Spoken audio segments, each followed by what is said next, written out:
Hey guys, Jaw with the JRSP, Johnson Reality Self Protection, and also the Medusa Edge Weapon System, certified instructor for that system. So, real quick, I want to talk about a few things. A lot of people have inquired about these over on the JRSP Instagram page and have expressed their interest in acquiring one of these. And like my last video, the update about it, where I was kind of skeptical as if I was going to make them readily available to everybody. But I've talked to some people, and I think that we're going to make another batch of these for people who are interested in them. They are kind of a niche product. You're going to have to understand that we make them here in house. None of them are the same. We flame torch this in to make it nice and smooth.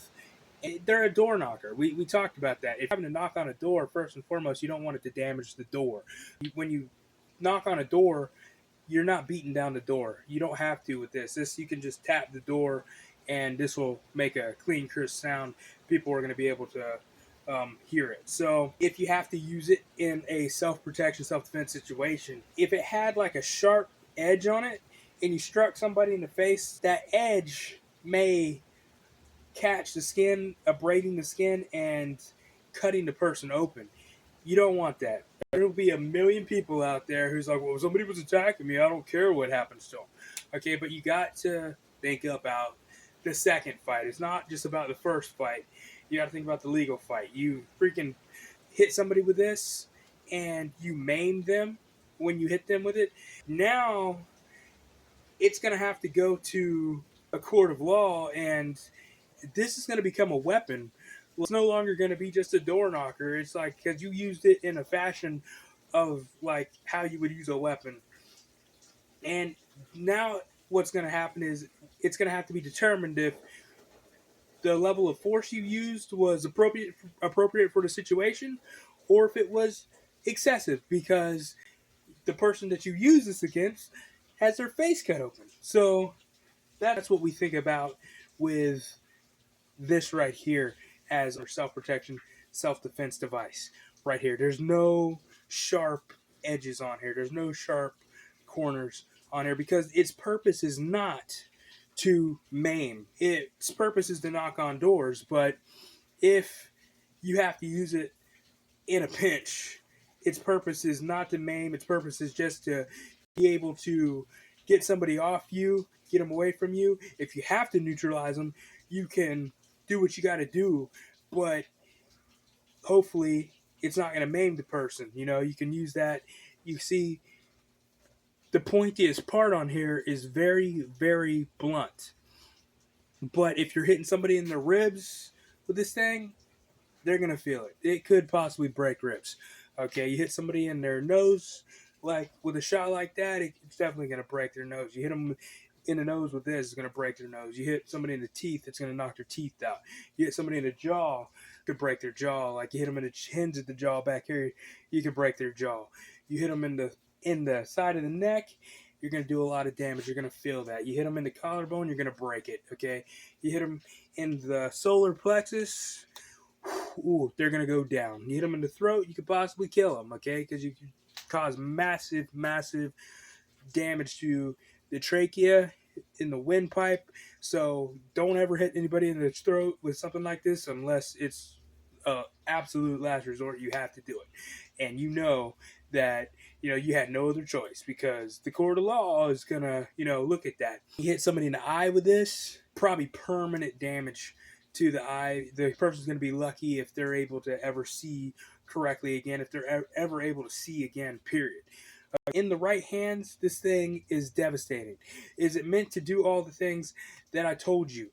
Uh, in a way, yeah, it can do all those things, but really it's just meant to get somebody off you. Somebody's in your space, you need to get away. The best thing you could do is use your verbal, get back. It's like, I don't know you, I don't want no trouble. And if that don't work, they keep coming. They get right up close enough for you to go ahead and jack them up, jack them up, hit them. And if that was enough for them to pull over, like back up for a minute, and their eyes are off you, get out of there. Don't stick around and be like, "Oh, hey man, I didn't want to have to do that, but you left me no choice. I told you not to walk up on me and stuff like that." Don't sit there and try and chit chat with the person. Do what you got to do. Get out of there. Um, and if they get back up, they come back up real quick, and they want more, then it's time to freaking unload until they don't want it no more. Until you take them, you beat them right to the ground, and then get out of there. Now that's E&E, engage, neutralize, and exit situation. That's a Cyrdo philosophy, basically. Now, engage, neutralize, and exit. Okay, basically, when we say neutralize, that doesn't mean, you beat them to death. That doesn't mean that you knock them out. That doesn't mean that you mutilate them. And neutralize means that you neutralize the threat. That doesn't have to mean you incapacitated the threat.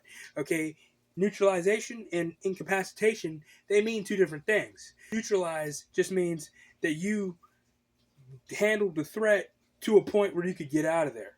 That's what it means for us in Cyrano. So that is what this is for if you're having to use it in a self-protection, self-defense situation.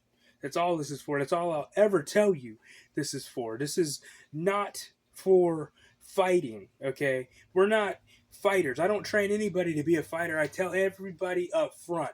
Like anybody who's ever taken a class from me or whatever, I told them up front. And I'm not training you to be a fighter. None of us are fighters. I'm not a fighter.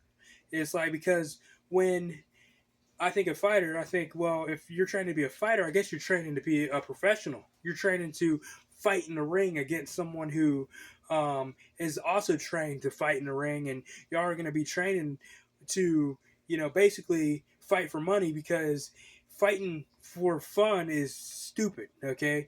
Fighting for fun or fighting out of anger, like, there's no point in it. There's no gain. It's like, if you're going to fight somebody, it better have been that you were fighting because it's your job and you're getting paid a massive payday. And the thing is, most people aren't real fighters. Most people aren't true, because most people aren't at that level. Most people aren't going to get to Conor McGregor or John Jones or Mike Tyson or Muhammad Ali or any of these fighters, these famous fighters who might, with Tyson Fury, what's his name? The God dang it, the Ukrainian dude who's like I think the heavyweight boxing champion, Usyk, yeah. So none of y'all are gonna get to that level. I would say a lot of y'all aren't gonna get to that level. Pretty much all y'all watching this video, none of y'all are gonna get to that level. None of y'all are that guy. It's like y'all are probably working a 9 to 5. There's nothing wrong with that. It's like a lot of you guys are like me, working a 9 to 5, and y'all ain't training to fight in no ring for big money. And most of you won't ever train in no ring to fight for no big money, because most people who train to fight for big money don't even make it, and now they have brain damage. Okay, so it's like only worth it if you know you're something, and you know you're something special, and you got the fire and the desire to put your life on the line and make it happen, like Conor McGregor. But most of us ain't Conor McGregor. So that's the thing. I'm not a fighter. You're not a fighter if you're watching this video, okay?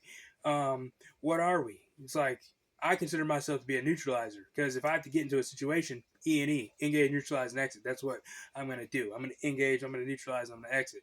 And so that's my only goal, is to stop the threat, however, whatever means possible, whatever I need to do to stop it. Maybe I could stop it verbally. Hopefully I can. Okay.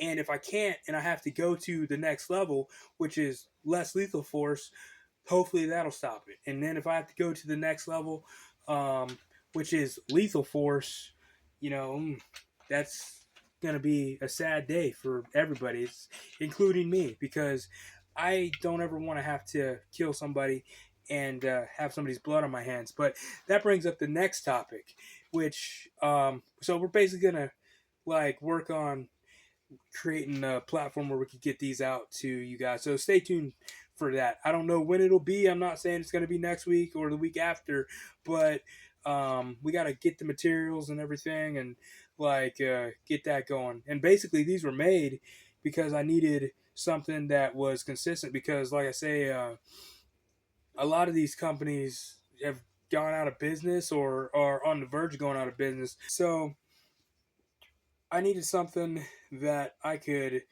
basically make myself that was available, so then I would have them on hand for my students, because how I teach people is to always have something, a weapon like or something less lethal, and that's really how this was inspired.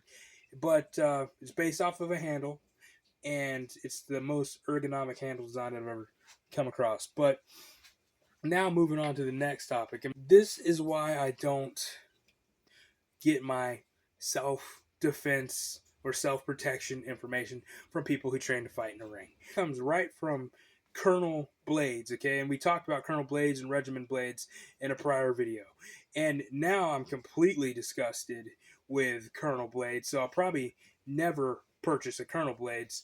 I may purchase a Regiment's Blades. I said I wouldn't. I said I probably wasn't going to, but there some things have changed, so you may see one on this channel, but I'm quote me, you may not.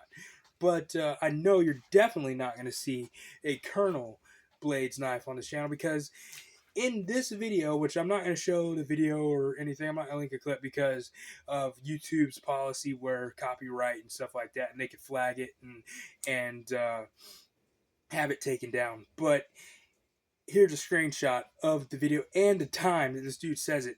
Okay, this dude's basically saying, like, oh yeah, you can pull your knife, and if you pull a knife, you know, some people don't want to have to deal with a knife, so basically, go ahead and pull your knife into the situation is basically what he's saying. Like, I had to listen to it over and over again. He didn't say it like that, but he said, that's what he said. He's like, implement lethal force into the situation, like up front. Craziest thing I ever heard. And this dude is somebody who trained to fight in a ring, and that's what I'm saying. I don't get my information, my self-defense or self-protection information from people who train to fight in a ring, because this dude's an idiot. Colonel Blades needs to remove this video, because you never implement lethal force into a situation unless it's the last resort. You pull a knife on somebody, you've just gone all the way. There's levels to this. You just went to the highest level. Okay, you just pulled lethal force on somebody. Now there's no walking that back. Okay, now they're justified to pull their own lethal force. It's just absolutely crazy that Colonel Blades would put this out like, oh, this is a professional video. That's absolutely unprofessional. It's absolutely irresponsible. I've watched videos where people pulled knives and then people pulled guns. Like, this dude who's talking in this video doesn't seem to be from America. In America, we also have a bunch of laws in certain states, especially in Florida. In some states, you don't have these laws. They're called brandishing laws. Okay, Florida has that law, and a lot of other states have brandishing laws. That means if you pull this out in a threatening manner, you are now brandishing. That's against the law, and you're going to jail for it. So you can't brandish in a lot of states. And even in states that don't have brandishing laws, there's got to be some type of law that like is against like pulling a knife on somebody and threatening them with it. So yeah, the fact that this guy made this video is just completely ridiculous. You never do what this guy is saying to do. And I didn't even watch the whole video. After he said that right there, that was it for me. That he just blew his whole entire credibility when he said that, and there was no point in watching the rest of the video. Whatever, maybe he had some good techniques or whatever to show, it didn't matter anymore. But do not get your self-protection, self-defense information from people who train to fight in a ring. That's just a big problem. There's people like Joe Rogan who will be like, well, yeah, of course, if these guys are MMA fighters or kickboxers, they gotta be the self-defense experts, street fighter experts, because, you know, they actually train to fight. But the age-old argument is that fighting out in the street and fighting in a controlled environment like a ring where there's a referee ready to jump in before you get your brains beat out or before you get stabbed to death, and you're not going to get stabbed to death in a ring because it's against the rules in most cases. So there's a definite difference in fighting in a controlled environment. So you just got to understand that. Always remember that the world is a big place and all of the dangers are very real. And it's better to be paranoid and alive than complacent and dead. And I don't personally consider myself to be paranoid. I consider myself to be paranoid. And always remember that there's not going to be many conflicts out there worth your life and your freedoms. And so when you can, it's always better just to walk away. You guys take it easy.